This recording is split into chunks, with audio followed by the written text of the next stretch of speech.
మా latest videos కోసం మా ఈ తెలుగు న్యూస్ ఛానల్ సబ్స్క్రైబ్ చేసి గంట సింబల్ యాక్టివేట్ చేసుకోండి. ఈ రోజే కార్తీక శుక్రవారం, పరమ పవిత్రమైన రోజు, లక్ష్మీదేవికి ఎంతో ఇష్టమైన రోజు కనుక ఈరోజు రాత్రి 12లోపు కార్తీక శుక్రవారం మహిమను తెలిపే ఈ పవిత్ర కథను వింటే చాలు, లక్ష్మీదేవి మీ ఇంట్లో అడుగు పెడుతుంది. ధన సమస్యలు పోతాయి, వద్దన్న ధనం వస్తూనే ఉంటుంది. సకల పాపాలు పోతాయి, అన్ని రకాల కష్టాలు, సమస్యలు, బాధలు పోతాయి. ఆ లక్ష్మీదేవి యొక్క అనుగ్రహం కలుగుతుంది. పేదరికం తొలగిపోతుంది, పాపాలన్నీ పోతాయి. కోటి జన్మల పుణ్యంతో మీరు అపర కుబేరులుగా మారిపోతారు. పట్టిందల్లా బంగారంలాగా మారిపోతుంది. ఇక మీకు అన్ని శుభాలే జరుగుతాయి. ఫ్రెండ్స్, ఈ కథను చివరి వరకు చూడాలి. మధ్యలోనే ఆపేస్తే ఎటువంటి ఫలితం రాదు కనుక శ్రద్ధగా చివరి వరకు చూడండి. అలాగే వీడియో చూసే ముందు కామెంట్ బాక్సులో ఓం శ్రీ ధనలక్ష్మియే నమః అని కామెంట్ చేయండి.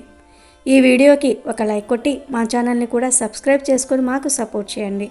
ఒకసారి కైలాసంలో పరమశివుడు ప్రశాంత వదనంతో ధ్యానంలో ఉండగా ఆయన చెంతనే కూర్చున్న పార్వతీదేవికి ఒక సందేహం కలిగింది. అప్పుడు ఆమె మృదువుగా శివుడితో, స్వామి, ఈ కార్తీక మాసంలో భూలోకం ఎందుకంత దివ్యమైన కాంతితో వెలిగిపోతోంది? ప్రతి ఇల్లు ఒక ఆలయంలా, ప్రతి మనిషి ఒక భక్తుడిలా కనిపిస్తున్నారు. ఈ మాసానికి ఉన్న మహిమ ఏమిటి అని అడిగింది. ధ్యానం నుండి బయటకు వచ్చిన శివుడు చిరునవ్వు నవ్వి, దేవి, నీవు అడిగింది నిజమే. కార్తీక మాసం మాసాలన్నిటిల్లో ఉత్తమమైనది. ఇది నాకు, శ్రీహరికి కూడా అత్యంత ప్రీతికరమైన మాసం. ఈ మాసంలో చేసే స్నాన, దాన, జప, దీపారాధనలకు లెక్కలేనంత పుణ్యం లభిస్తుంది. అయితే ఈ మాసంలో వచ్చే శుక్రవారానికి ఒక ప్రత్యేకత ఉంది అని చెప్పాడు. పార్వతీదేవి ఆసక్తిగా, ఏమిటి స్వామి ఆ ప్రత్యేకత అని అడుగగా శివుడు ఇలా చెప్పటం ప్రారంభించాడు. పూర్వం ఒకసారి శ్రీ మహాలక్ష్మి తన భర్త అయిన శ్రీ మహావిష్ణువుతో, ప్రాణనాథ, కలియుగంలో మానవులు అనేక కష్టాలతో, దరిద్రంతో సతమతమవుతారు. వారికి నా అనుగ్రహం సులభంగా లభించే మార్గం ఏదైనా చెప్పండి అని కోరింది. అప్పుడు శ్రీహరి, దేవి, కార్తీక మాసంలో భక్తులందరూ అత్యంత శ్రద్ధతో నన్ను, శ్రీహరిని పూజిస్తారు. ఆ పవిత్ర మాసంలో వచ్చే శుక్రవారం నాడు ఎవరైతే సాయంకాలం వేళ తులసి కోట ముందు ఆవు నెయ్యితో దీపం వెలిగించి నిన్ను మనస్ఫూర్తిగా ప్రార్థిస్తారో వారి ఇళ్లల్లోనికి నువ్వు తప్పక ప్రవేశించి వారికి అష్ట ఐశ్వర్యాలు ప్రసాదించి వారి ఇంట స్థిరంగా నివాసం ఉంటావు. ఈరోజు చేసే పూజకు ఫలితం తక్షణం లభిస్తుంది అని వరం ప్రసాదిస్తాడు. ఆ కార్తీక శుక్రవార మహిమను తెలిపే ఒక కథ చెప్తాను విను అంటూ శివుడు ఒక కథను వివరించాడు. పూర్వం వేదగిరి అనే గ్రామంలో వేదశర్మ అనే ఒక నిరుపేద బ్రాహ్మణుడు ఉండేవాడు. ఆయన గొప్ప పండితుడు, దైవభక్తి కలవాడు. ఆయనకు లేక ఒక్క కూతురు పుట్టింది. ఆమెకు లీలావతి అని పేరు పెట్టాడు.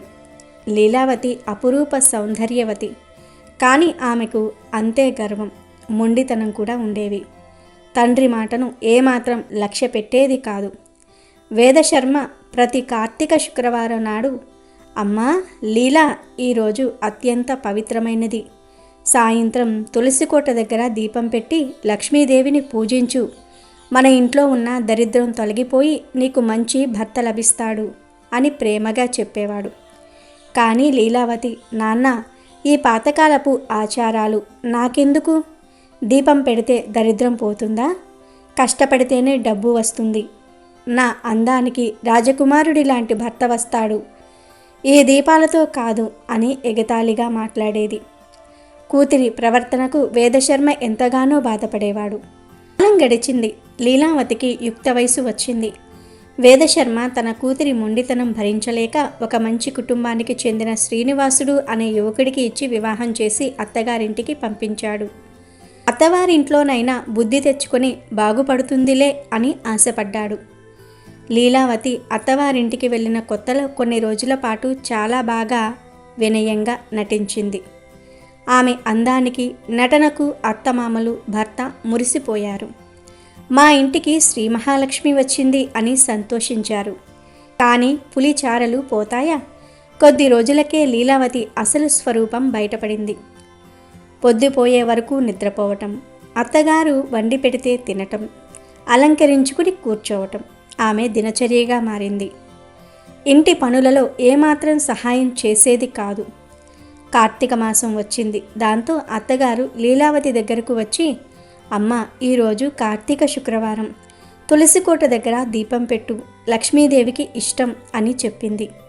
అప్పుడు లీలావతి, నాకు అలవాటు లేదు, ఆ పనులన్నీ మీరే చేసుకోండి అని కఠినంగా సమాధానం చెప్పింది. రాను రాను ఆమె అహంకారం పెరిగిపోయింది. వయసులో పెద్దవారైన అత్తమామలతోనే పనులు చేయించటం, వారిని గద్దించటం మొదలుపెట్టింది. ఆమె పెట్టే బాధలు, అవమానాలు భరించలేక ఒకరోజు ఆ అత్తమామలు, నాయనా శ్రీనివాస, నీ భార్యతో కలిసి మేము బ్రతకలేము, మా బ్రతుకు మమ్మల్ని బ్రతకని, మేము తీర్థయాత్రలకు వెళ్ళిపోతున్నాము అని కన్నీళ్లతో చెప్పి ఇంటిని వదిలి వెళ్ళిపోయారు. అత్తమామలు వెళ్ళిపోగానే లీలావతికి స్వేచ్ఛ దొరికినట్లు అయ్యింది. సంపాదించిందంతా విలాసాలకే ఖర్చు చేసేది. ఇంటిని శుభ్రంగా ఉంచేది కాదు, దీపం పెట్టేది కాదు.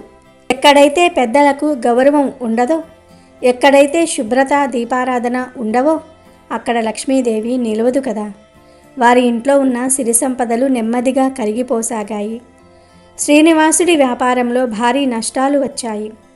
ఉన్న ఆస్తులన్నీ అమ్ముకోవలసి వచ్చింది. కట్టుకోవడానికి బట్టలు, తినడానికి తిండి కూడా కరువయ్యాయి. ఒకప్పుడు మహారాణిలా బ్రతికిన లీలావతి ఇప్పుడు తన భర్తతో కలిసి వీధిన పడింది. ఇలా కొన్ని రోజులు గడిచాయి. ఒకరోజు ఆకలితో నకనకలాడుతూ లీలావతి ఒక చెట్టు కింద కూర్చుని ఏడుస్తోంది. తన గర్వం, మొండితనం వలనే ఈ దుస్థితి వచ్చిందని ఆమెకు అప్పుడే జ్ఞానోదయం కలిగింది. తన తండ్రి మాటలు, అత్తగారి మాటలు గుర్తుకు వచ్చి గుండెలు బాదుకుంది. ఇంతలో ఒక ముసలి అవ్వ కర్ర ఊతంతో నడుచుకుంటూ ఆమె దగ్గరకు వచ్చింది. ఆమె ముఖం దైవకళతో వెలిగిపోతోంది. ఎందుకమ్మా ఏడుస్తున్నావు అని ప్రేమగా అడిగింది. లీలావతి తన కథనంతా ఏడుస్తూ చెప్పింది. అప్పుడు ఆ అవ్వ నవ్వి, అయ్యో పిచ్చిదానా, నీవు తృణీకరించింది కేవలం ఒక దీపాన్ని కాదు, సాక్షాత్తు ఆ శ్రీ మహాలక్ష్మీదేవి కరుణను. కార్తీక శుక్రవారం నాడు వెలిగించే దీపం నీ ఇంటిలోని దారిద్ర్యాన్ని, చీకటిని తరిమివేస్తుంది. నీవు నీ అహంకారంతో ఆ వెలుగును రానియకుండా అడ్డుకున్నావు. అత్తమామలు ఇంటికి దీపాలు లాంటివారు. వారిని వెళ్ళగొట్టి నీ ఇంటి దీపాన్నే నువ్వు ఆర్పేశావు. పశ్చాత్తాపంతో కుమిలిపోతున్నావు కాబట్టి నీకు ఒక మార్గం చెప్తాను. రేపే కార్తీక శుక్రవారం. ఎలాగైనా సరే ఒక మట్టి ప్రమిద, కొంచెం ఆవు నెయ్యి సంపాదించి సాయంత్రం వేళ తులసి మొక్క ఎక్కడ ఉన్నా వెతికి దాని ముందు దీపం వెలిగించి నీ తప్పులను క్షమించమని ఆ లక్ష్మీదేవిని వేడుకో. నీ భక్తి నిజమైతే ఆ తల్లి నిన్ను తప్పక కరుణిస్తుంది అని చెప్పి వెళ్ళిపోయింది. మరుసటి రోజు లీలావతి ఇల్లిల్లు తిరిగి యాచించి కొంచెం నూనె, ఒక పాత ప్రమిదను సంపాదించింది. సాయంత్రం కాగానే ఊరి చివర ఉన్న ఒక తులసి వనం దగ్గరకు వెళ్ళింది. తన మాసిన చీరతోనే ఆ ప్రదేశాన్ని శుభ్రం చేసి ఆ ప్రమిదలో నూనె పోసి వత్తి వేసి అగ్గిపుల్ల కోసం వెతికింది. కానీ ఆమె దగ్గర అగ్గిపుల్ల లేదు. చుట్టూ ఎవరూ లేరు. నిరాశతో కన్నీళ్లు పెట్టుకుంటూ, అమ్మ జగజ్జనని, నా గర్వాన్ని అణచడానికే ఈ పరీక్ష పెట్టావా? కనీసం నీ ముందు దీపం వెలిగించే అదృష్టానికి కూడా నేను నోచుకోలేదా? నన్ను క్షమించు తల్లి అని తులసి మొక్క మీద పడి గుక్క పెట్టి ఏడ్చింది. అదే సమయంలో ఆమె కన్నీటి చుక్క ఒకటి ఆ దీపపు వత్తిపై పడింది. ఆశ్చర్యం, మరుక్షణమే ఆ వత్తి మంటతో దేదీప్యమానంగా వెలగటం ప్రారంభించింది. ఆ దీపపు కాంతికి ఆ ప్రదేశమంతా పగటిలా ప్రకాశించింది. లీలావతి ఆ అద్భుతానికి నిశ్చేష్టురాలయ్యింది. తన పశ్చాత్తాపమే అగ్నిగా మారి దీపాన్ని వెలిగించిందని గ్రహించి ఆనంద బాష్పాలతో అమ్మవారికి నమస్కరించుకుంది. అదే సమయంలో దేశాంతరం వెళ్ళిన ఆమె అత్తమామల మనసు మారి తమ కొడుకు, కోడలు గుర్తుకు వచ్చి వెనుతిరిగి తమ గ్రామానికి ప్రయాణమయ్యారు. మరోవైపు నిరాశతో ఊరు వదిలి వెళ్ళిపోదామనుకున్న ఆమె భర్త శ్రీనివాసుడికి పాతమిత్రుడు ఒకడు తారసపడి కొత్త వ్యాపారం పెట్టడానికి సహాయం చేస్తానని ముందుకొచ్చాడు. లీలావతి దీపం వెలిగించి ఇంటికి తిరిగి వచ్చేసరికి ఆమె భర్త సంతోషంతో ఎదురు చూస్తున్నాడు. కాసేపటికే వారి అత్తమామలు కూడా తిరిగి వచ్చారు. లీలావతి వారి కాళ్ళపై పడి క్షమించమని వేడుకుంది. ఆమెలోని మార్పును చూసి వారు ఆమెను అక్కున చేర్చుకున్నారు. ఆ రోజు నుండి లీలావతి ప్రతి కార్తీక శుక్రవారం నాడు అత్యంత భక్తి శ్రద్ధలతో లక్ష్మీదేవిని తులసిమాతను పూజించటం ప్రారంభించారు. వారి కుటుంబం మళ్ళీ పూర్వ వైభవాన్ని సంతరించుకుని సుఖ సంతోషాలతో సిరి సంపదలతో తులతూగింది. శివుడు కథను ముగిస్తూ, చూశావా పార్వతి, కార్తీక శుక్రవారం నాడు చేసే పూజకు ఎంతటి శక్తి ఉందో. గర్వం, అహంకారం వంటి గుణాలు ఇంటి నుండి లక్ష్మిని తరిమివేస్తాయి. భక్తి, శ్రద్ధ, పశ్చాత్తాపం వంటి సద్గుణాలు ఆ తల్లిని తిరిగి ఇంట్లోకి ఆహ్వానిస్తాయి. అందుకే ఆ రోజున చేసే చిన్న దీపారాధన అయినా వారి జీవితాల్లో గొప్ప వెలుగుని నింపుతుంది అని చెప్పాడు. పార్వతీదేవి ఆ కథ విని కార్తీక శుక్రవారం మహిమను తెలుసుకుని ఎంతగానో సంతృప్తి చెందింది. అలాగే ఈరోజు సంతోషీమాత వ్రతకథను వింటే చాలు కష్టాలన్నీ కూడా పోతాయి, మీ ఇంట్లో సంతోషం వెల్లి విరుస్తుంది, లక్ష్మీదేవి అనుగ్రహం పుష్కలంగా లభిస్తుంది. పూర్వము చంపక దేశంలో శోభానగరం అనే పెద్ద పట్టణంలో ఒక వృద్ధ స్త్రీ నివసిస్తూ ఉండేది. ఆమెకు 7 కొడుకులు. ఆ 7గురిలో 6 ఏవో చక్కటి పనులలోనూ ఉద్యోగాలలోనూ కుదురుకుని చక్కగా ధనార్జన చేస్తూ ఉన్నారు. 7వ వాడైన శ్రీకరుడు మాత్రం ఏ పని చేయకుండా సోమరిపోతై సంపాదన లేకుండా తిరగసాగాడు. అందువలన అతనిని ఎవరూ గౌరవించేవారు కాదు. చివరకు కన్న తల్లి కూడా అతనిని హీనంగా చూసేది. సంపాదించే కొడుకులకు షడ్రసోపేతంగా రుచికరమైన భోజనాలు పెట్టి వారు తినగా మిగిలిపోయినవి ఎంగిలి పదార్థాలను శ్రీకరునికి పెట్టేది. కానీ శ్రీకరుడికి ఇదేమీ తెలియదు. తను ఏ పని చేయకపోయినా తల్లి మంచి తిండి పెడుతుందని అతను అనుకున్నాడు. ఆ విధంగా శ్రీకరుడు ఎంగిలి చెద్ది కూడే ఆహారంగా బ్రతుకుతూ ఉన్నాడు. క్రమంగా అన్నదమ్ములు 7గురికి పెళ్ళిళ్ళు జరిగాయి. పెద్దవాళ్ళు 6 వారి భార్యలతో హాయిగా కాలం గడుపుతూ ఉన్నారు. సంపాదన లేనివాడు సోమరి అయిన శ్రీకరుడు మాత్రం ఎంగిలి తిండి తింటూ దానినే తన భార్యకు అందిస్తూ ఉండేవాడు. ఆ ముసల్ది చూపిస్తున్న పక్షపాతమంతా కూడా శ్రీకరుని భార్య అయిన కళ్యాణి గమనిస్తుంది. ఒక రోజున శ్రీకరుడు తన తల్లికి తనపై గల ప్రేమ గురించి, ఆమె తనకు పెట్టే ఆహారము గురించి గొప్పలు చెప్పసాగాడు. అది విని కళ్యాణి ఉండబట్టలేక, ఓ స్వామి, మీ తల్లిగారు మీకు ఎటువంటి ఆహారము పెడుతున్నారో తెలియక ఇలా మాట్లాడుతూ ఉన్నారు. చాటుగా కనిపెట్టి చూడండి, మీకే తెలుస్తుంది అని చెప్పింది. సరే చూస్తాను, నువ్వు చెప్పిన మాటలో తేడా వస్తే ఏం చేస్తానో చూడు అని భార్యను హెచ్చరించి శ్రీకరుడు తన తల్లి చేసే పనులన్నీ కూడా ఓ కంట కనిపెట్టి సాగాడు. ఒక రోజున పెద్ద కొడుకులు 6 ధనార్జన చేసి ఇంటికి రాగానే ఆ తల్లి వారందరికీ కూడా మధురమైన మిఠాయిలు వగైరా పిండి పదార్థాలు చేసి పెట్టింది. శ్రీకరుడిని పిలవలేదు. శ్రీకరుడు చాటుగా అంతా కనిపెడుతూ ఉన్నాడు. పెద్ద కొడుకులు కోడళ్ళు మొత్తం 12 భోజనాలు చేసి వెళ్ళాక వాళ్ళ ఇస్తర్లో పారేసిన పదార్థాలు ఏరి వేరే విస్తరిలో పెట్టింది. ఏమీ తెలియని దానిలాగా శ్రీకరుడి దగ్గరకు వెళ్ళి, నాయనా, నీ అన్నయ్యలు వదినలు భోజనం చేశారు, ఇక నీవు మీ ఆవిడ మాత్రమే మిగిలారు, వచ్చి తినండి అంటూ పిలిచింది. శ్రీకరుడు విస్తరి దగ్గరకు వెళ్ళి అందులోని పదార్థాలన్నీ తన అన్నలు వదినలు తిని వదిలివేసిన ఎంగిలి వస్తువులే అని గుర్తిస్తాడు. అందుకు అతను ఎంతో బాధపడ్డాడు. తనకు తన భార్యకు ఆ పూట ఆకలిగా లేదని చెప్పి వచ్చేశాడు. ఆ రాత్రి శ్రీకరుడు తన భార్య దగ్గర చాలా బాధపడ్డాడు. కళ్యాణి తనను ఓదార్చింది. ఓ ప్రాణేశ్వర, ధనం మూలం ఇదం జగత్. డబ్బులు లేకపోతే అందరూ ఇలాగే చూస్తారు. అన్నిటికీ మూలం ధనం. ఇదే మీరు సంపాదన పరులైతే మన పరిస్థితి మరోలాగా ఉండేది అని హితవు చెప్పింది. భార్య మాటలు శ్రీకరుడికి నచ్చాయి. తక్షణమే ధనార్జన నిమిత్తమై కృషి చేయాలనుకున్నాడు శ్రీకరుడు. మరునాడు ఉదయము తల్లి దగ్గరకు వెళ్ళి, అమ్మ, డబ్బు సంపాదించటం కోసం పరాయి దేశాలకు వెళ్ళాలని ఉంది అన్నాడు. చాలా మంచిది నాయన, వెంటనే వెళ్ళిపో అంది.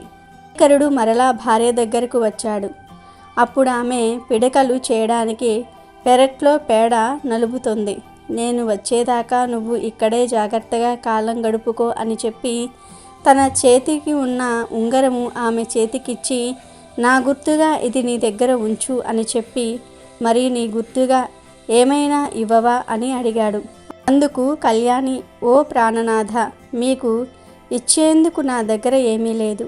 అయినను ప్రేమగా అడిగారు గనుక కోపగించుకోకండి అంటూ పేడ కలుపుతూ తన చేతిని అతని వస్త్రముపై గుర్తుగా వేసింది. అతడు అది పేడగా కాక ఆమె ప్రేమగా అర్థం చేసుకున్నాడు. సంతోషముగా పరదేశాలకు ప్రయాణమైనాడు.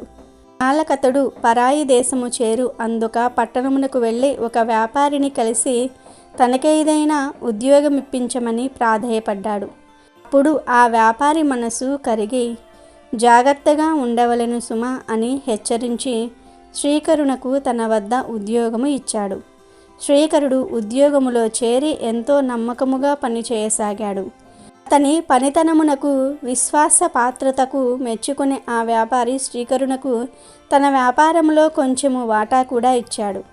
శ్రీకరుడు ఇంకనూ కష్టించి పనిచేసి వ్యాపారమును వృద్ధి చేశాడు. అట్లు 12 సంవత్సరములు గడిచిపోయినవి.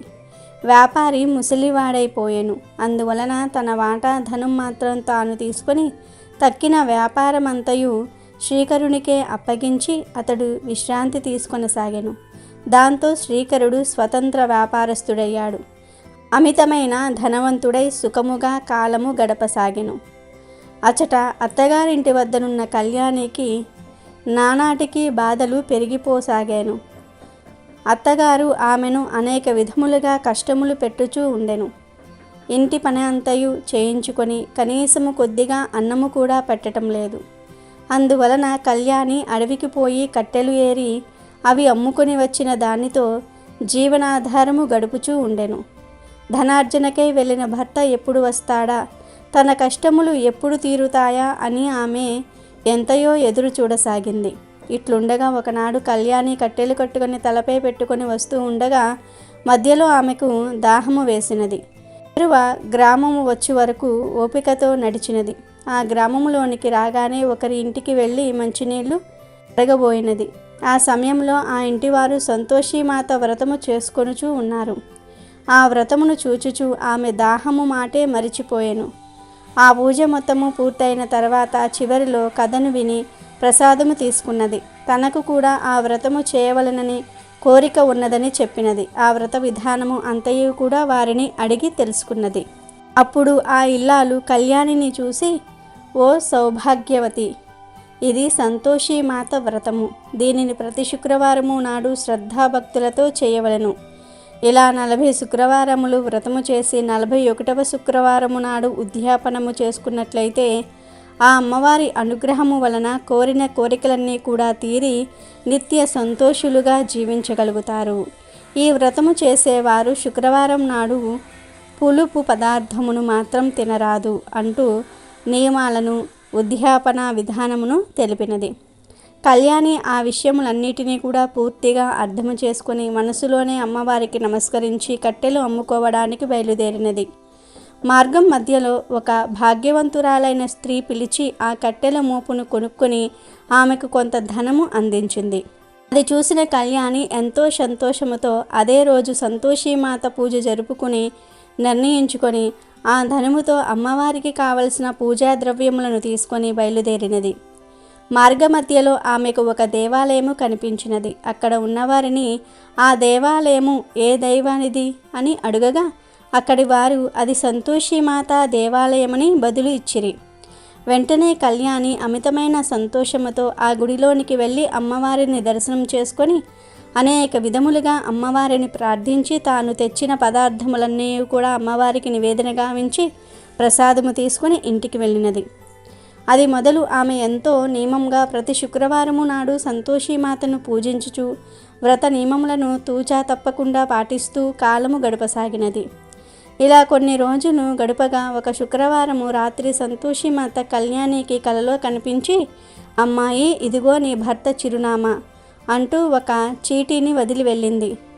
కళ్యాణికి మెలకువ వచ్చి చూడగా కలలో అమ్మవారు ఇచ్చిన చిరునామా కాగితము తన పక్కలో పడి ఉన్నది.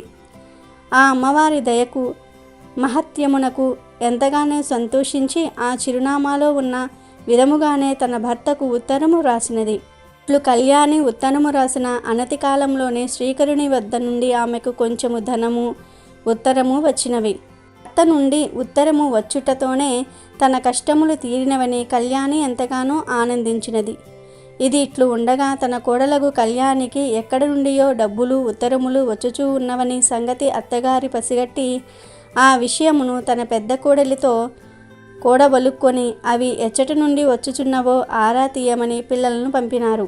పిల్లలు కళ్యాణి వద్దకు వెళ్ళి, పిన్ని, నీకు ఉత్తరాలు డబ్బులు ఎక్కడి నుండి వస్తున్నాయి అని అడుగగా, కళ్యాణి మీ పినతండ్రి గారి నుండియే వస్తూ ఉన్నాయి అని నిజము చెప్పినది. అమాయకులైన పిల్లలు తమ తల్లుల వద్దకు వెళ్ళి కళ్యాణి చెప్పిన సంగతి చెప్పారు. పిల్లల అల్లరి ఆనందం చూశాక తమకు కూడా బిడ్డలు ఉంటే బాగుండునని అనుకున్నది కళ్యాణి.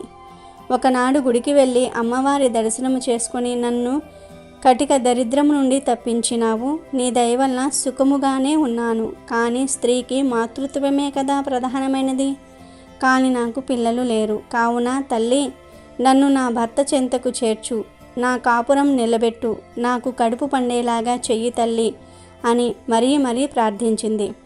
ఆ భక్తురాలి ధర్మబద్ధమైన కోరికను నెరవేర్చేందుకు సంతోషిమాత ఒక రాత్రి శ్రీకరునకు బ్రాహ్మణ ముత్తైదువ రూపంలో కలలో కనిపించి, శ్రీకరుడా, నీవు వివాహితుడవు, నీకు యోగ్యురాలగు భార్యను నీ స్వగృహమునందు విడిచి వచ్చినావని మర్చిపోయినావు.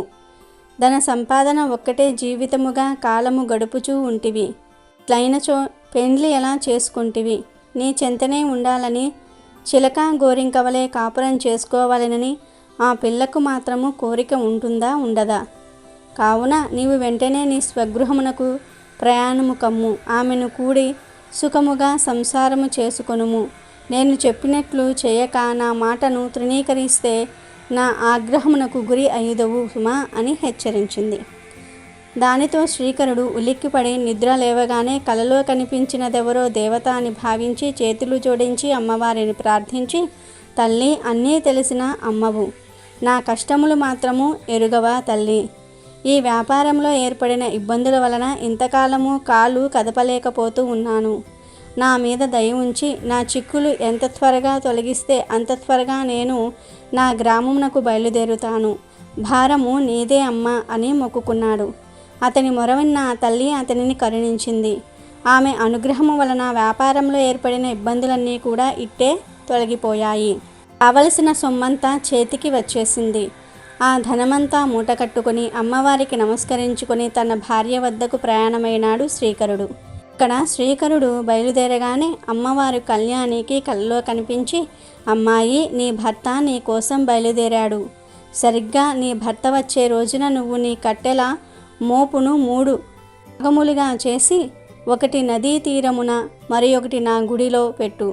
3వది నీ తలపై పెట్టుకొని నీ భర్త నీ ఇంటి వద్దకు రాగానే అతనికి వినబడేటట్లు మీ అత్తగారితో, ఓ అత్త, ఆ పొట్టు రొట్టెలు నాకు పెట్టు, ఆకలిగా ఉంది, నా చిప్ప నీళ్లు నాకు పొయ్యి, త్వరగా వచ్చి మోపు దింపుకో, మెడ నొప్పిగా ఉంది అని కేకలు పెట్టు అని చెప్పి అమ్మవారు కలలోనే మాయమైనారు.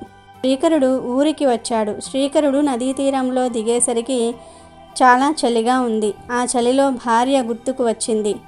అంతలో అక్కడ కళ్యాణి వదిలి వెళ్ళిన కట్టెల మోపు కనబడింది. శ్రీకరుడు ఆ కట్టెలను మంట వేసి చలి పోగొట్టుకున్నాడు.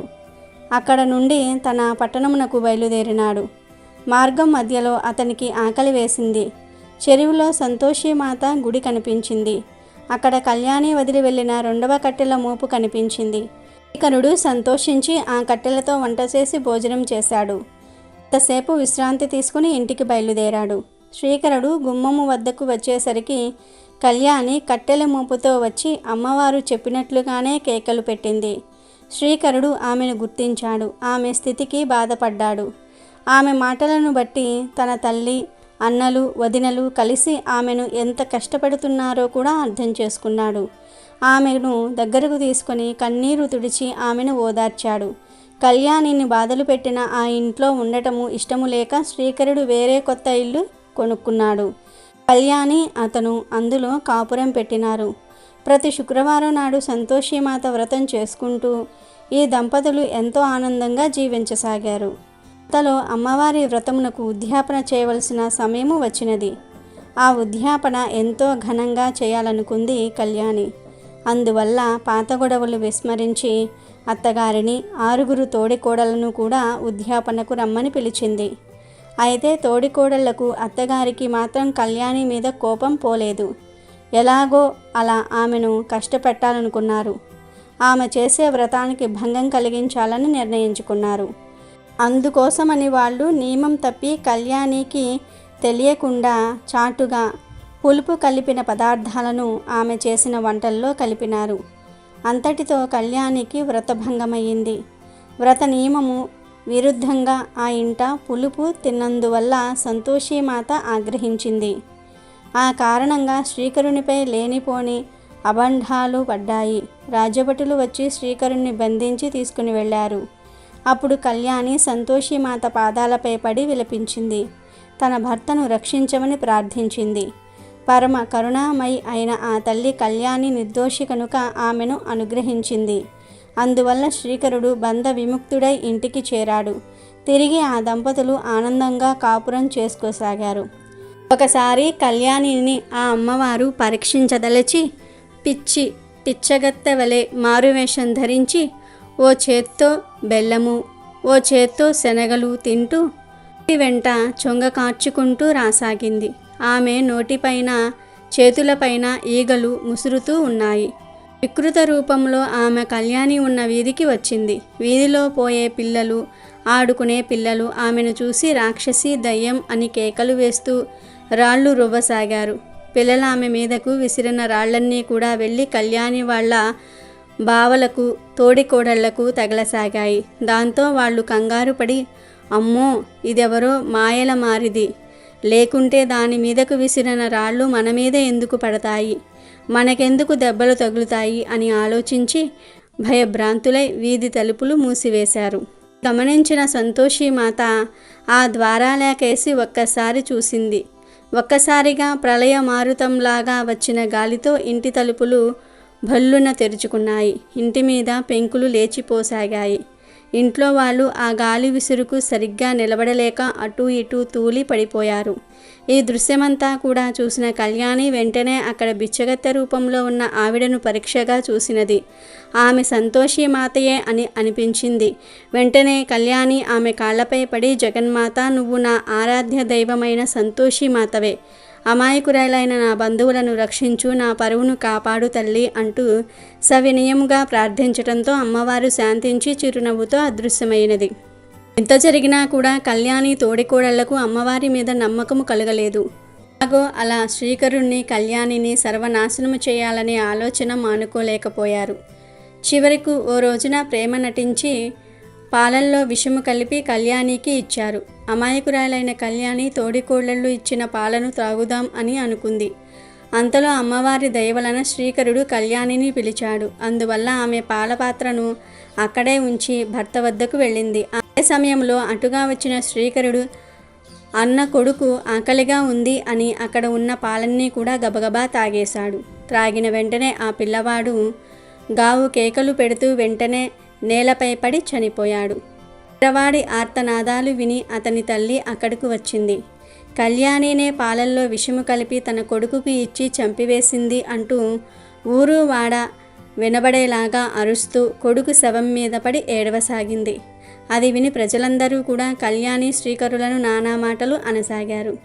అనుకోకుండా మీద పడిన ఈ హత్యా నేరానికి అపనిందకు ఆ దంపతులు ఎంతగానో పరితపించారు. అయినా సరే అన్నిటికీ ఆ తల్లే ఉంది అన్న ధైర్యంతో మనసారా ఆ తల్లినే స్మరించసాగారు. భక్తులను రక్షించటములో ఆ అమ్మవారిని మించిన వారు లేరు కదా. తన భక్తులు కంటతడి పెడితే ఆ తల్లి భరించదు. అమ్మవారు వెంటనే విషం కలిపిన పాలను తాగిన ఆ పిల్లవాడిని బ్రతికించారు. ఆ కుర్రవాడు నిద్రలేచినట్లుగా లేచి కూర్చున్నాడు.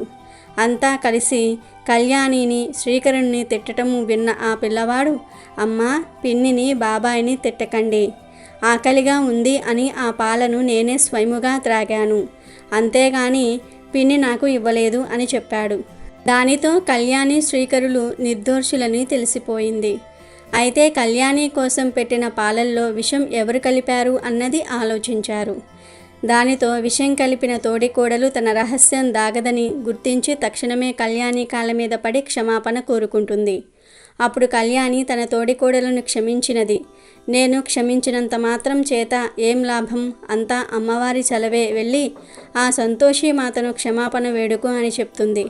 అందరూ కలిసి ఆ తల్లిని ప్రార్థిస్తారు. ఆనాటి నుండి అందరూ కలిసిమెలిసి ఉంటూ వచ్చారు. ఓ శుక్రవారం నాడు 7 కోడళ్ళు కూడా కలిసి సంతోషిమాత వ్రతం చేసుకున్నారు. ఆ అమ్మవారి అనుగ్రహం వలన కళ్యాణి గర్భవతి అయ్యింది. చక్కటి ముహూర్తంలో కుమారుణ్ణి కన్నది. అమ్మవారి వరప్రసాదంగా ఆ బిడ్డను పెంచుకుంటూ సంతోషిమాత పూజలు మానకుండా చేస్తూ శ్రీకరుడు కళ్యాణి దంపతులు కలకాలం సుఖ సంతోషాలతో తులతూగారు. ఈ కథ విన్నవారికి, చదివిన వారికి కూడా సంతోషిమాత అనుగ్రహం వల్ల సర్వ సౌఖ్యాలు కలుగుతాయి. అలాగే ఈ కార్తీక శుక్రవారం రోజు సంపద శుక్రవార వ్రత కథను వింటే చాలు, పేదరికం పోయి లక్ష్మీదేవి అనుగ్రహంతో మీరు అపర కోటీశ్వరులుగా మారిపోతారు. ఒకానొక బ్రాహ్మణుడికి 7 కుమారులు ఉండేవారు. అందరికీ వివాహాలయ్యి వేరు కాపురాలు ఉంటున్నారు. ఆఖరి కుర్రవాడు మాత్రం ఏ వృత్తిలోనూ కుదరలేకపోవటం వలన కటిక దరిద్రంతో కాపురాన్ని ఈడ్చుకు వెళ్తూ ఉన్నాడు. ఇలా ఉండగా ఒక శుక్రవారం ఉదయమే శుక్రవార మహాలక్ష్మి ఆ బ్రాహ్మణ కుమారుల ఇళ్లకు వచ్చింది. ఆమె వచ్చేసరికి పెద్ద కోడలు అద్దిదాకా ముందరేసుకొని పిల్లలకు మెతుకులు పెడుతూ తాను ముద్దలు మింగుతుంది. అది చూసి దీని ఇంటికి ఎందుకొచ్చానా అనుకుంటూ లక్ష్మీదేవి రెండో కొడుకింటికి వెళ్ళగా రెండో కోడలు పాచివాకిట్లో కూర్చుని పేడ చేసుకుంటుంది. శుక్రవారం మహాలక్ష్మి ముక్కు మూసుకుని మూడో ఇంటికి వెళ్ళగా ఆ కోడలు పాత గుడ్డలకు మాసిక వేసుకుంటుంది. ఈ ఇల్లు లాభం లేదని లక్ష్మి మరో కుమారుడి ఇంటికి వెళ్ళగా అక్కడ 4వ కోడలు పాచివాకిట గుంటలో వడ్లు వేసి దంచుకుంటుంది. లక్ష్మి వేరే వైపు వెళ్ళగా ఆ వేళకు అక్కడ 5వ కోడలు జుట్టు విరబూసుకొని పేలు కుక్కుకుంటుంది. ఆ బిగువున అలాగే పైకి వెళ్ళగా 6వ కోడలు పాచివాకిట్లోనే పిల్లలకు తలంటు పోసి తాను కూడా తలంటుకుంటుంది. అక్కడ కూడా ఉండబుద్ధి కాని లక్ష్మీదేవి మరికొంచెం ముందుకు రాగా అక్కడ 7వ కుమారుడి గుడిసె కనపడింది. ఆ 7వ కోడలు అప్పటికే వాకిలంతా ఆవుపేడతో అలుక్కుని తెల్లగా ముగ్గు వేసుకొని గడపకు తన ముఖానికి కూడా పచ్చగా పసుపు రాసుకొని ఎర్రగా బొట్టు పెట్టుకొని ఉన్న ఒక్క చీరను భర్తకు కట్టుకొనిచ్చి వ్యాపారానికి పంపి తాను ఆయన రాకకై ఎదురు చూస్తూ తలుపు చాటున కూర్చుని ఉంది. ఆహా, ఇక్కడంత చక్కగా చల్లగా సుఖంగా శుభ్రంగా ఉందో కదా, నేనిక్కడే సేద తీరత అనుకుని లక్ష్మీదేవి అరుగు మీద కూర్చుని ఇంట్లో వారెవరో ఇలా బయటకు రండని పిలిచింది. అందుక తలుపు చాటున కూర్చున్న తరుణీమణి, అమ్మ, మా ఇంటి కట్టుబట్ట ఒక్కటే ఉంది, దానిని మా ఆయన కట్టుకుని వ్యాపారానికి వెళ్ళారు, ఆయన వచ్చే వరకు నేను బయటకు రాలేను అని చెప్పింది. అది విని లక్ష్మీదేవి ఆమెకొక చీరను లోపలికి అందించింది. అది కట్టుకుని బయటకు రమ్మంది. ఆ పిల్ల అలాగే రాగా లక్ష్మీదేవి ఆమెతో, అమ్మాయి, నాకొక సోలెడు బియ్యపుటు అన్నం వండి పెట్టు అని అడిగింది. అందుక చిన్నది, తల్లి, నా పెనిమిటి వ్యాపారం నుంచి వస్తేనే గాని ఇంట పిడికెడు బియ్యమైనా లేవంది. అప్పుడు శ్రీదేవి చిరునవ్వు నవ్వి, అయితే నువ్వు షావుకారు వద్దకు వెళ్ళి మా ఇంటికి శుక్రవారపు మహాలక్ష్మి వచ్చిందని చెప్పి కావలసిన ఉప్పులు పప్పులు అడిగి తెచ్చుకో అని పంపించింది. 7వ కోడలు షావుకారు దగ్గరకు వెళ్ళి అలా అడగగానే షావుకారు అగ్గగ్గలాడిపోతూ అన్ని సరుకులు ఇచ్చి పంపించాడు. అదేవిధంగా తెలగలింటికి వెళ్ళి తెలగపిండి, తైలాలు, కంచెటికి వెళ్ళి బిందెలు వగైరా పాత్రలను, తాళ ఇంటికి వెళ్ళి మంచి వస్త్రాలను తెచ్చుకుంది. ఆ ఇల్లాలు ఆ సామాగ్రిలన్నీ ఇంట్లో పెట్టి నవకాయ పిండి వంటలతోటి 4 కూరలతోటి శుక్రవార మహాలక్ష్మికి పుష్టిగా భోజనం పెట్టగా ఆమె తృప్తిగా తిని అరుగు మీదనే నిద్రపోయింది. ఇంతలో ఆమె భర్త వచ్చాడు. రాగానే ఈ ఇల్లాలు అతనికి షోడశోపేతంగా భోజనం పెట్టింది. అతను కూడా ఎంతో ఆనందంగా తిని అవన్నీ ఎలా వచ్చాయని అడిగాడు. మన ఇంటికి శుక్రవారపు మహాలక్ష్మి వచ్చిందని చెప్పిందామె. ఓహో అని పడుకుండిపోయాడు అతను. అంతలో మహాలక్ష్మి లేచి ఇల్లాలితో తానింకా బయలుదేరతానని చెప్పగా రాత్రి దాకా ఉండి భోజనం చేసి వెళ్ళమన్నదా కోడలు. లక్ష్మి సరేనంది. చీకటి పడింది. లక్ష్మీదేవి భోజనం చేసింది. రాత్రి భోజనం అనంతరం ఆమె వెళ్ళిపోతానని అనగా చీకటిలో వెళ్ళవద్దు, వెలుగొచ్చాక రేపు ఉదయమే వెళ్ళమంది ఇల్లాలు. అదేనని ఆ లక్ష్మి ఆ రాత్రికి అక్కడే పడుకుంది. రాత్రి వేళ లేచి, అమ్మాయి కడుపు నొప్పిగా ఉంది, ఒక్కసారి వీధిలోకి వెళ్ళి వస్తావా అని చెప్పగా, కోడలు చీకట్లో పురుగు పుట్ల ఉంటాయి, వీధిలోకెందుకు, ఎప్పుడు అవసరమైతే అప్పుడు ఇంట్లోనే ఏదో ఒక మూల కూర్చోమంది. మహాలక్ష్మి అలాగే చేసింది. రాత్రి అంతా నిద్రపోతుండగా మహాలక్ష్మి లేచి ఇంట్లో 4 మూలలా కూర్చుని తెల్లారి బ్రాహ్మణ దంపతులు లేచే లోపల మాయమైపోయింది. ఉదయం నిద్ర మేలుకొనగానే ఇంటి మూలలు శుభ్రం చేయటం కోసం ఆ గృహిణి చేట చీపురు తీసుకొని వచ్చి చూడగా 4 మూలలా 4 బంగారు కుప్పులున్నాయి. ఆమె వాటిని పెద్ద పళ్ళెంలో పెట్టి పైకెత్తి పట్టి, నా యందు శుక్రవారపు మహాలక్ష్మి కరుణించిందో అంటూ ఆనందంతో కేకలు వేయసాగింది. ఆ కేకలకు నిద్రలేచిన భర్త జరిగినది తెలుసుకుని ఆనందించాడు. మొదలు జీవితాంతం ఆ దంపతులు సంపద శుక్రవార నోము నోచుకుంటూ అనతి కాలంలోనే ఆ ఊరందరిలోనూ ధనవంతులయ్యారు. వ్రత విధానం. సంపద శుక్రవారం నోము అనేది శ్రావణమాసం మొదటి శుక్రవారం నాడు మొదలుపెట్టి 5 శుక్రవారాలు ప్రతి శుక్రవారం ఆచరించే శుభవ్రతం. ఈ వ్రతం చాలా సులభంగా చేసుకోవచ్చు. ఈ వ్రతం చేసేవారు శుక్రవారం ప్రాతకాలమే నిద్రలేచి ఇల్లు తుడిచి ఇంట్లో 4 మూలలా ముగ్గు పెట్టి తలంటు స్నానం చేసి తల దువ్వుకొని కాటుక పెట్టుకొని పసుపు రాసుకొని బొట్టు పెట్టుకొని శ్రీ మహాలక్ష్మిని పూజించి 5 లేదా ఒక ముత్తైదువునకు భోజనం పెట్టి ఒక కొత్త రవికల గుడ్డను దక్షిణ తాంబూలాలతో ఇయ్యాలి. ఇలా 5 సంవత్సరాల పాటు ప్రతి శుక్రవారం చేసి అనంతరం ఉద్యాపన చేసుకోవాలి. నోము నోచుకున్నంత కాలము శుక్రవారాలు ఒంటిపూట భోజనమే చేయాలి. ఉద్యాపన. 5 ముత్తైదువులకు పసుపు రాసి కుంకుమ బొట్టు పెట్టి రవికల గుడ్డలు ఇచ్చి పిండి వంటలతో భోజనాలు పెట్టి దక్షిణ తాంబూలాలతో వాయన దానమిచ్చి సత్కరించాలి. ఈరోజు అదృష్టం ఉన్నవారే ఈ కథను వింటారు. ఈ కథను ఈరోజు విన్నంత మాత్రం చేతనే మహాపాపాలు పోతాయి, అష్టైశ్వర్యాలు కలుగుతాయి, లక్ష్మీదేవి అనుగ్రహం కలుగుతుంది. అనగనగా నేపాలును ఓ రాజు పరిపాలించేవాడు. అతని దగ్గర చాలా సంపద ఉండేది. అంటే ఎన్నెన్నో వజ్రాలు, వైడూర్యాలు, కెంపులు, మరకతాలు, మాణిక్యాలు, ముత్యాలు, ఇంకా ఎంతో బంగారం ఉండేది. ఎవరికీ లేనంత గొప్ప భవంతి ఒకటి ఉండేది ఆయనకు. ఆ భవనం కూడా భలే ఉండేది. ఎంతో అద్భుతంగా పెద్ద పెద్ద శిల్పాలతో చెప్పలేనంత అందంగా ఉండేది. రాజుగారు బంగారు పళ్ళెంలో భోజనం చేసేవాడు. వెండి గ్లాసుల్లో నీళ్లు త్రాగేవాడు.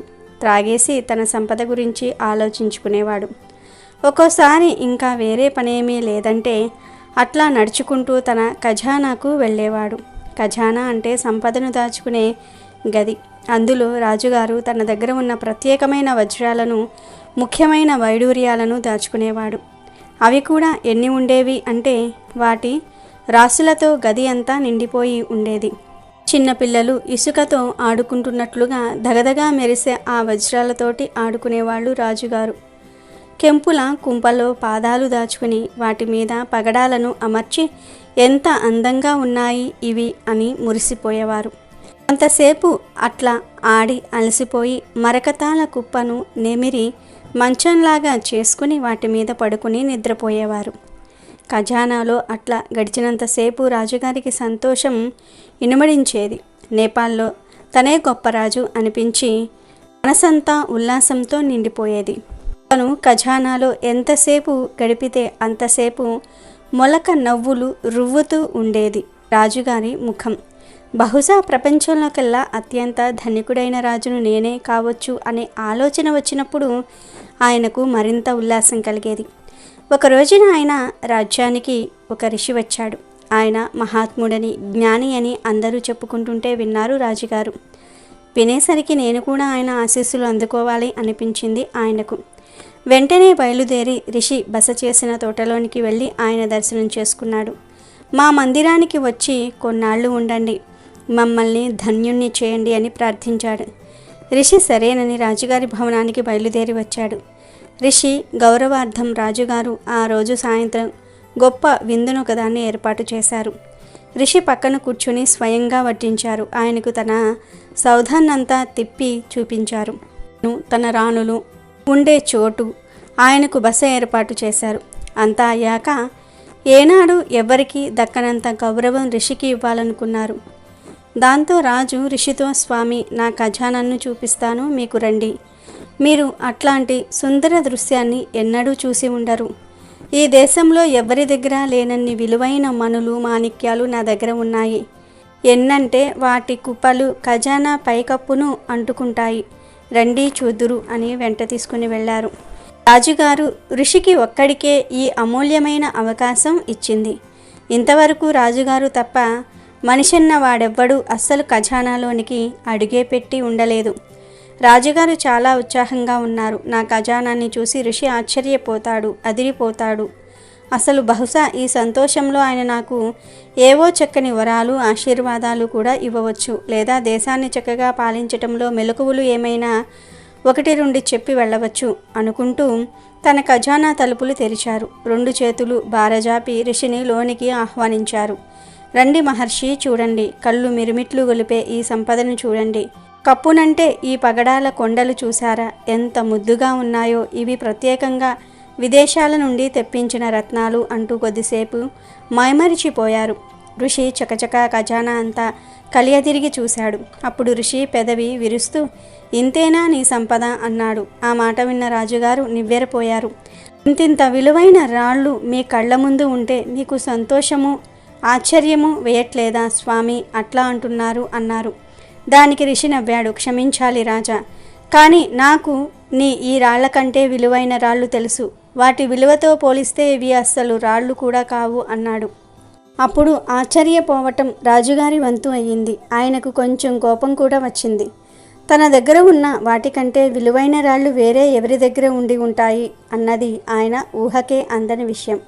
ఓహో అట్లానా, తమరు అనే ఆ విలువైన రాళ్లేవో ఎక్కడ ఉన్నాయి అని వెటకారంగా రాజు ఋషిని అడిగాడు. తనకంటే ధనికులు ఉన్నారనే ఊహకే ఆయన నోరు చేదెక్కింది.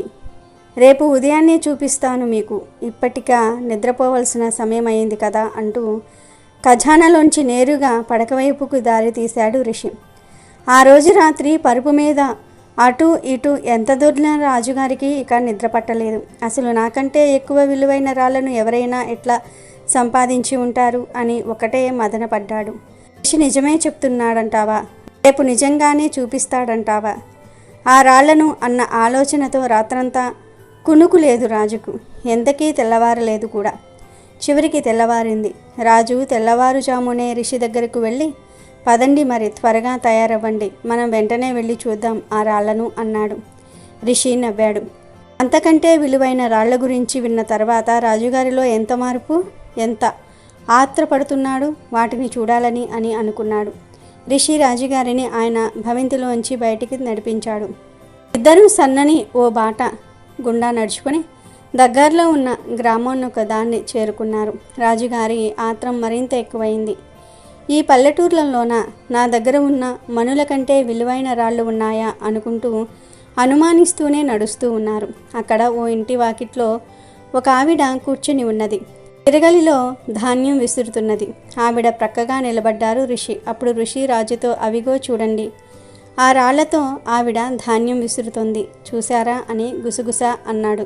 విసురురాయి వైపు చూస్తూ రాజుగారు తిరగలిని, ఋషిని మార్చి మార్చి చూసి విరగబడి నవ్వారు. ఏం ప్రత్యేకత కనపడింది స్వామి మీకు ఆ రాతిలో? ఇట్లాంటి రాళ్ళు 100 వేళ్ళు ఉంటాయి. ఇది చాలా మామూలు తిరగలి రాయి. దీనికి అసలు ఏమీ విలువే లేదు అన్నారు ఎగతాళి ధ్వనించే గొంతుతో. ఋషి మూర్ఖత్వాన్ని తలుచుకున్న కొద్దీ ఆయనకు నవ్వు ఆగటం లేదు. రత్నానికి తిరగలికి తేడా తెలియనివాడు ఏమి ఋషి? ఇట్లాంటి వాడికి తన ఖజానా విలువ ఎందుకు తెలుస్తుంది అనుకుని రాజుగారు వెనుదిరిగి పోబోతూ ఉంటే ఋషి ఆయన్ని వెనక్కి పిలిచారు. ఇటు రా రాజా, ఇక్కడికొచ్చి ఈ రాయి ఏం చేస్తుందో జాగ్రత్తగా చూడు. ఒక రకంగా చూస్తే నువ్వన్నది నిజమే. దీనిలాంటి తిరగలి రాళ్ళు 100 వేలు ఉంటాయి. కానీ మరో విధంగా చూడు, నీ ఖజానాలో బందీలై కూర్చున్న రాళ్ల కంటే వీటి విలువే ఎక్కువ. ఈ తిరగలి రాయి ప్రతిరోజు ఈమె తినేందుకు అవసరమయ్యేంత పిండిని ఇస్తున్నది. ఏ రోజుకు ఆ రోజు ఈమె కడుపు నింపుకునేందుకు ఇది ఆహారం అవుతున్నది. మరి నీ రాళ్ల వల్ల ఏం ఉపయోగం కలుగుతున్నది? అవి ఎప్పుడూ అక్కడే పడి ఉంటున్నాయి అన్నాడు. ఆ మాటలు విన్న రాజుగారిలో ఆలోచన మొదలయ్యింది. నిజమే, తన రాళ్లతో నిజానికి ఎవ్వరూ ఏమీ చేయలేరు. అవి ఎందుకు పనికిరావు. ఎవరైనా కేవలం వాటిని చూడవచ్చు. తాము ఎంత ధనవంతులో తలుచుకుని గర్వపడవచ్చు అంతే అని ఆలోచించసాగాడు. అప్పుడు ఆయన ఆలోచనలు అర్థమైనట్లు ఋషి అన్నాడు, ఇప్పుడు అర్థమైనట్లుంది రాజా. నీ దగ్గర ఉన్న రాళ్ళు ఎందుకు పనికిరావు. ఇక్కడ ఉన్న రాళ్ళన్నిటిల్లోనూ ఈ తిరగలి రాయిని మించిన విలువైన రాయి అసలు లేనేలేదు. ఇది లేకపోతే ఈమె తన ధాన్యాన్ని విసురుకునే లేదు. రోజు రొట్టె తయారు చేసుకుని తిననూ లేదు. మీ ఖజానాలో ఉన్న రాళ్ళన్నీ కలిసి కూడా చేయని పనిని ఈ తిరగలి రాయి అవలీలగా చేస్తోంది. దీనికేం విలువ కడతావు అన్నాడు ఋషి. అప్పుడు రాజుగారికి జ్ఞానోదయమైంది. వస్తువుల అసలు విలువ వాటి ఉపయోగం వల్లనే అని చెప్తున్న ఋషికి తల ఒగ్గి నమస్కరిస్తాడు. ఈరోజు ఈ కథను విన్నంత మాత్రం చేతనే కష్టాలన్నీ కూడా పోతాయి, సమస్యలు పోతాయి, మీ దశ మారిపోతుంది, సకల ఐశ్వర్యాలు కలుగుతాయి. పూర్వం రాజ్యాలను పరిపాలించే రాజుల ఆస్థానాలలో రాజగురువులు ఉండేవారు. రాజ్య పాలన పరంగా రాజుగారికి ఏవైనా సమస్యలు, అనుమానాలు ఎదురైతే ఆ సమస్యలను పరిష్కరించుకునేందుకు రాజగురువులు రాజుగారికి మంచి సలహాలను, సూచనలను ఇచ్చి ఎలాంటి సమస్యలనైనా సరే పరిష్కరించేవారు. అలా ఆ రాజగురువులు రాజుగారికి మంచి సందేశాన్ని అందించిన ప్రతిసారి రాజు తన గురువు గొప్పదనాన్ని మెచ్చుకుంటూ వారికి బహుమతులు సమర్పించుకునేవారు. ఒకసారి రాజుగారు గురువుగారికి పట్టుబట్టలను బహుమతిగా ఇచ్చాడు. గురువు ఎంతో సంతోషంగా వాటిని స్వీకరించాడు. వాటిని తీసుకుని ఇంటికి వెళ్తూ ఉండగా దారిలో చలికి వణుకుతున్న ఒక బిచ్చగాడు కనిపించాడు. వాడి పరిస్థితి చూసిన గురువుగారికి జాలేసింది. తన వద్ద ఉన్న ఈ పట్టు వస్త్రాలు తనకన్నా ఆ బిచ్చగాడికే ఉపయోగపడతాయని వాడి అవస్థను చూసి తట్టుకోలేక తన చేతిలో ఉన్న పట్టుబట్టల్ని బిచ్చగాడికి ఇచ్చేశాడు. మరునాడు రాజు నగర సందర్శనకు వెళ్ళినప్పుడు అనుకోకుండా పట్టు వస్త్రాలను ధరించిన బిచ్చగాడిని చూశాడు. తాను గురువుకు బహుకరించిన పట్టుబట్టలు ఆ బిచ్చగాడు కట్టుకుని ఉండటం చూసి రాజుగారికి చాలా కోపం వచ్చింది. తాను ఎంతో ప్రేమతో ఎంతో విలువైన పట్టు వస్త్రాలను బహుకరిస్తే వాటిని బిచ్చగాడికి ఇచ్చి గురువుగారు తనను అవమానపరిచాడని రాజుగారు ఆవేశంతో ఊగిపోయాడు. అలా కొద్ది రోజుల తర్వాత రాజుగారు మళ్ళీ గురువుకు బహుమతిగా ఒక బంగారు కడియాన్ని బహుమతిగా ఇచ్చారు. కానీ గురువుగారు ఆ కడియాన్ని కూతురు పెళ్లి చేయలేక ఆర్థిక కష్టాలతో ఇబ్బంది పడుతున్న ఓ కింది స్థాయి రాజోద్యోగికి బహుకరించారు గురువు. వేగుల ద్వారా ఆ విషయం రాజుగారికి తెలిసిపోయింది. కోపాన్ని పట్టలేక వెంటనే గురువుగారిని పిలిపించారు. మేము మీ మీద గౌరవంతో మీకు బహుమతులు ఇస్తూ ఉంటే వాటిని మీరు అందరికీ దానంగా పంచిపెట్టడం అనేది ఏమంత పద్ధతిగా లేదు అని గురువును కోపంగా అడిగాడు రాజు. అందుకు గురువుగారు ప్రసన్న వదనంతో, చూడండి రాజా, దానం చేయటం అంటే ఆ సొమ్ము గాని లేదా ఆ వస్తువు గాని ఇక ఇది మనది కాదు అని పూర్తిగా అంగీకరించి దాన్ని ఇతరులకి ఇచ్చేయడాన్నే దానం అంటారు. అలా దానమిచ్చిన వ్యక్తి ఆ తర్వాత ఆ విషయాన్ని పూర్తిగా మర్చిపోవాలి. దానం చేయటం వరకే మీరు పరిమితం అవ్వాలి. దానం తీసుకున్న వ్యక్తి తాను దానం ద్వారా పొందిన ఆ వస్తువును ఏమి చేసినా అది మీకు సంబంధం లేదు. కానీ మీరు దానం ఇచ్చిన విషయాన్ని ఇంకా గుర్తుంచుకోవటమే కాకుండా దాని గురించి ఇంకా నన్ను ప్రశ్నిస్తున్నారు అంటే ఏదైతే వస్తువులను మీరు దానంగా ఇచ్చారో ఆ వస్తువులు ఇంకా మీవే అని మీరు భావిస్తున్నట్లే కదా. అలా అయితే ఆ దాన ఫలితం మీకు దక్కదు అని అన్నాడు. మీరు అంతలా అడుగుతున్నారు కాబట్టి చెప్తూ ఉన్నాను. మీరు ఏ వస్తువులనైతే నాకు దానంగా ఇచ్చారో ఆ వస్తువుల యొక్క అవసరం నాకంటే వారికే ఎక్కువగా ఉంది అని నాకు అనిపించింది. అందుకే వాటిని వారికి ఇచ్చేశాను. అంతే తప్ప మీ పైన గౌరవం లేక కాదు అని చెప్పాడు గురువుగారు. ఆ మాటలతో రాజు తన తప్పును తాను తెలుసుకుని గురువుగారిని క్షమించమని కోరాడు. అందుకే మన పెద్దలు, నీవు కుడి చేత్తో చేసే దానం నీ ఎడమ చేతికి కూడా తెలియకూడదు. నీవు ఎప్పుడు చేసిన దానాన్ని అప్పుడే మర్చిపోవాలి అని అన్నారు. అనగనగా ఉద్దానం అనే అడవిలో ఒక చెట్టుపై గుడ్లగూబ నివసిస్తూ ఉండేది. అది మిగతా జంతువులతో తన రూపాన్ని పోల్చుకుంటూ తాను చాలా అందవిహీనంగా ఉన్నానని బాధపడుతూ ఉండేది. తన చుట్టూ ఉన్న పక్షులను చూస్తూ, అబ్బా వాటి కళ్ళు ఎంత బాగున్నాయో, నా కళ్ళు మాత్రం అస్సలు అందంగా లేవు. ఆ అరుపులు కూడా కర్ణ కఠోరంగా ఉంటాయి అని ఆలోచిస్తూ కొమ్మ మీద కూర్చొని కన్నీరు కారుస్తూ ఉండేది. ఒకసారి ఆ గుడ్లగూబ వనదేవతకు తన బాధను చెప్పుకోవాలి అనుకుని ప్రార్థించింది. గుడ్లగూబ ప్రార్థన విని వనదేవత ప్రత్యక్షమైంది. అప్పుడు గుడ్లగూబతో వనదేవత, గుడ్లగూబ, ఎందుకు నన్ను ప్రార్థించి పిలిచావు? ఏం కష్టం వచ్చింది అంటూ అడిగింది. అప్పుడు గుడ్లగూబ, తల్లి, నా రూపు అందవిహీనం, నా అరుపు కర్ణ కఠోరం, అందుకే నన్ను ఎవ్వరూ ఇష్టపడరు. దీనివల్లే నేను చాలా బాధపడుతూ ప్రతిరోజు గడుపుతున్నాను అంది. అప్పుడు వనదేవత, అయితే నేను నీకు ఏ రకంగా సహాయం చేయగలను అని ప్రశ్నించింది ఆ తల్లి. నాకు రామచిలుకల చక్కనైన అందమైన రూపం ఇవ్వు అని గుడ్లగూబ అడిగింది. దానికి వనదేవత, చూడు గుడ్లగూబ, రూపం రామచిలుక అయితే సరిపోదు, ఆహారపు అలవాట్లు కూడా మారాలి. నీ రూపాన్ని నువ్వు వద్దు అనుకోవటం నీ పొరపాటు. సృష్టికి విరుద్ధంగా ఎవ్వరూ కూడా ఆనందంగా జీవించలేరు. నీ రూపంలోనే నువ్వు ఆనందం వెతుక్కోవాలి.